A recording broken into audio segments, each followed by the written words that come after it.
Hello YouTube world, this is Uncle Fester and Mac Daddy, and we're coming from with Shade Tree Survivalists. We're coming from Uncle Fester's workshop tonight, and we're working on our continuing series on improvised weapons. I showed a couple, I think the last two videos that I showed was on cane.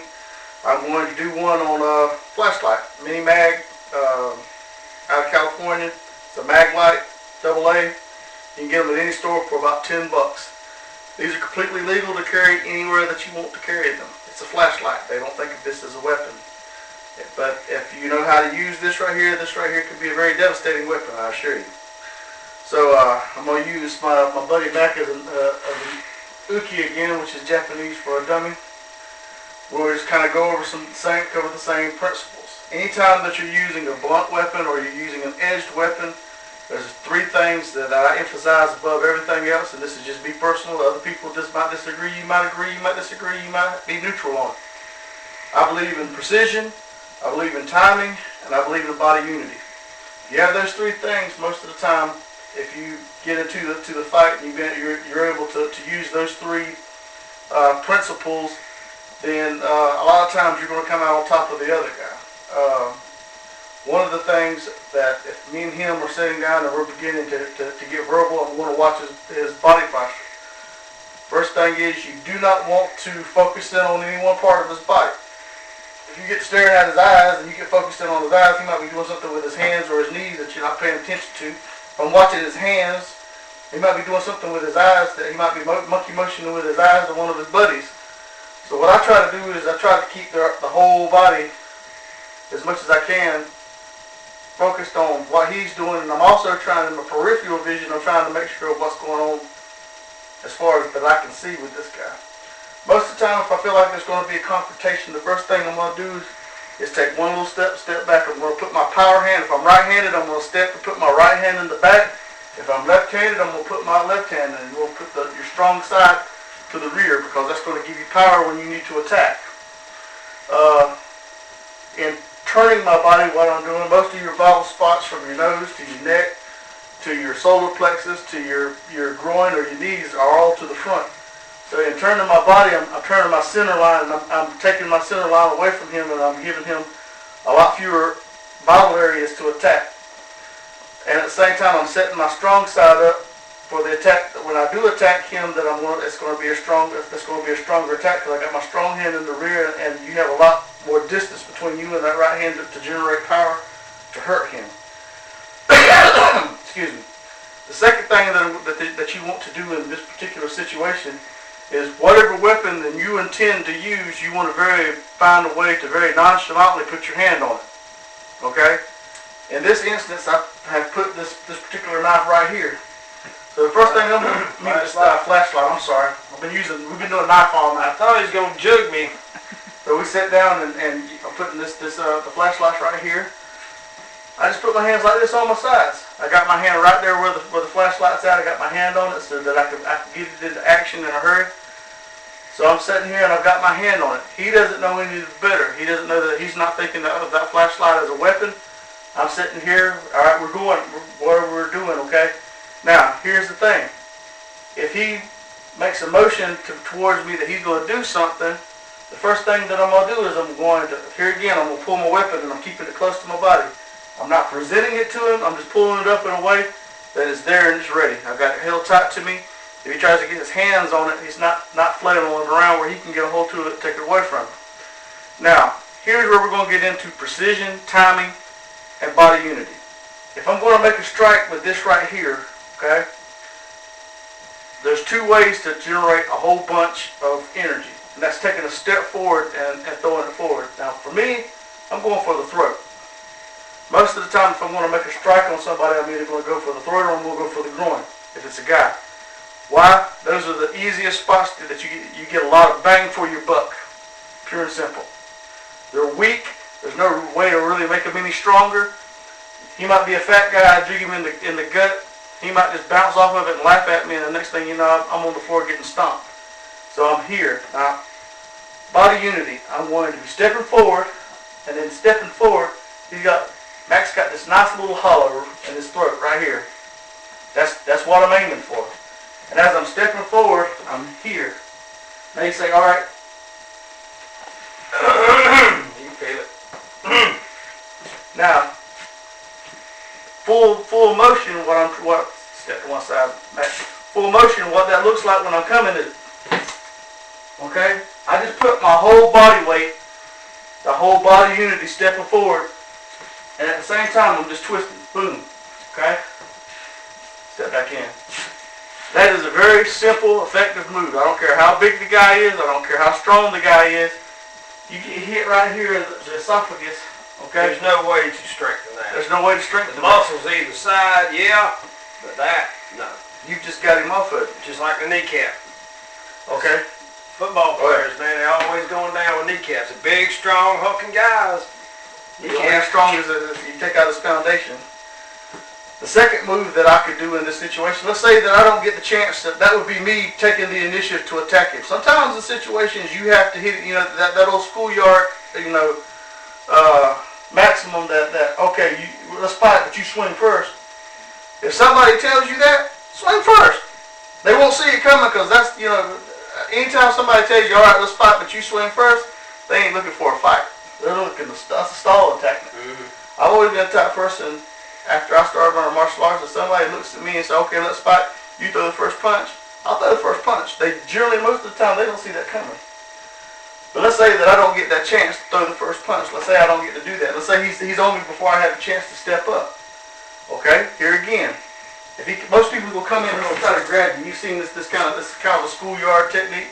A lot of people do it. So let's say he comes in and he grabs. Now see, he's got me, right? Here. Dude, that would hurt. I just tapped him. You saw how fast he got. Really? It's okay. He's having one of those motions where he's going to stick his finger up his butt and haul the snake to get it to come back out. It's a very simple technique. It's not. There's not a whole. I didn't have to hit. Now, if I really wanted to do a juggling when he grabbed me like that, I want to, hard. There again.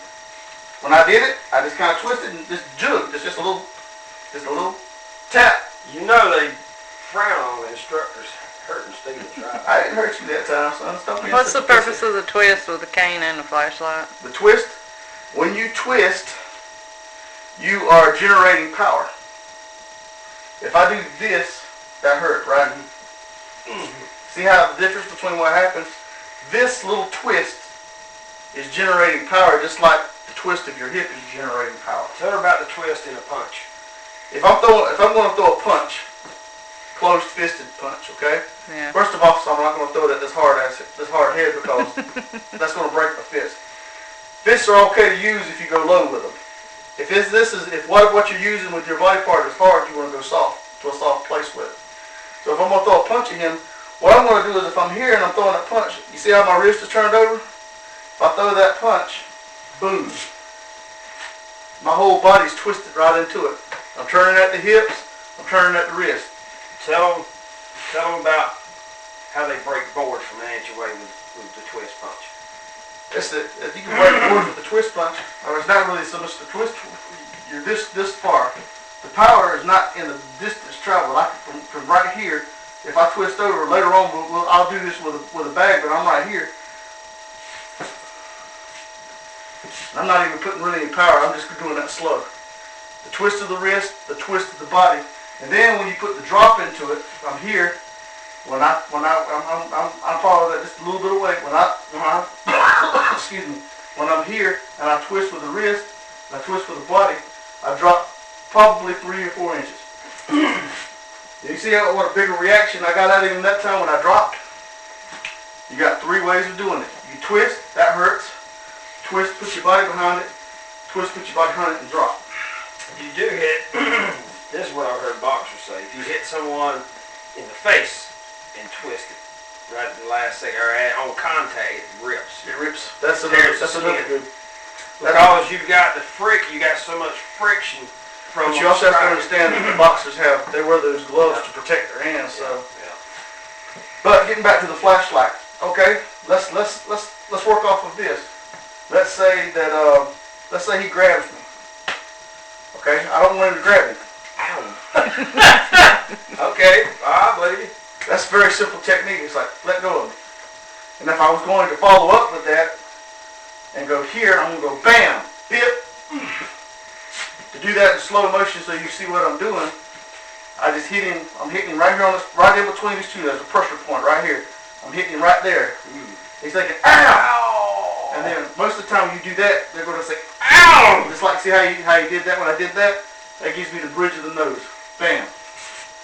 You mess somebody up and you just stand there and you broke a sweat. This right here is a very effective weapon when you know how to use it. Now, let's say this. Let's say somebody's choking me. Here again, before we get started, you see this little spot right here?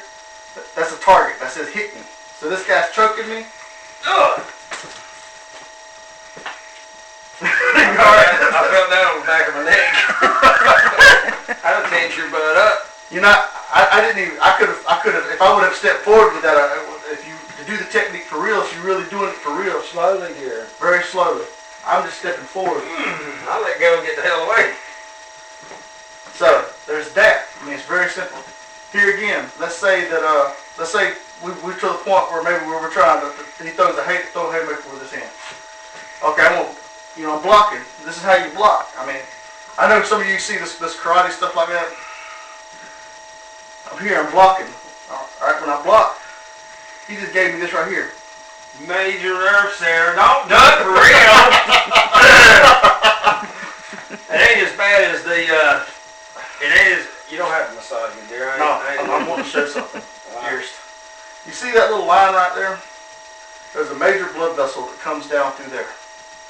You take this right here and you jig him right there. Yeah, we know it. I know it anyway. Work off of one hand grab. Most of the time when somebody's going to punch you, they grab you and they're doing this to hit you. What I'm going to do here is I'm going to do this and I'm stepping back so that hand can't hit me. And there again, bam! Just whip that ass over. And I mean, when you do this, don't hit him just one time. Sorry, Dan, excuse me, D-ball, we didn't mean to tear up the shirt. One of the things that you want to remember when you've got him here is if I hit him one time here, I'm going to go here, and then I'm going to go to the side of the neck. Combinations. You have a brachial nerve right there. Hurts like heck when you hit somebody with that. Another simple thing that if I'm here, and let's say, maybe he's going for whatever, jig him in the eye with it. I didn't get you in the eye, man. No, but I'm thinking, boy, that eyeball. Let's say me and him locked up and we're wrestling around, and I'll just come up here like Look, I had to have a special waiver and whatever the heck it is to get my CDL back. You put my eyeball out. I'm not gonna put your eyeball out. You see how fast it is when you start messing with the tender spots of the body. People start wanting to get away from you. They don't want to fight with you no more. If I'm to that position, I don't even have to do that. If I'm here at this position, I can sit here. Oh, God. You got a pressure point right here, up under the nose. You push it here. All I'm doing is grabbing behind the head, and I'm just pushing. You can push up with it as much as you want to. You'll get them off of you. So that's just a few very simple techniques. I'll tell you something else. What happens if somebody grabs my hand like this right here? Okay, here again. Ow! We have visitors.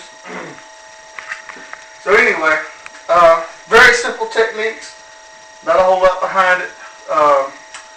Like I said, flashlight, very simple, improvised weapon.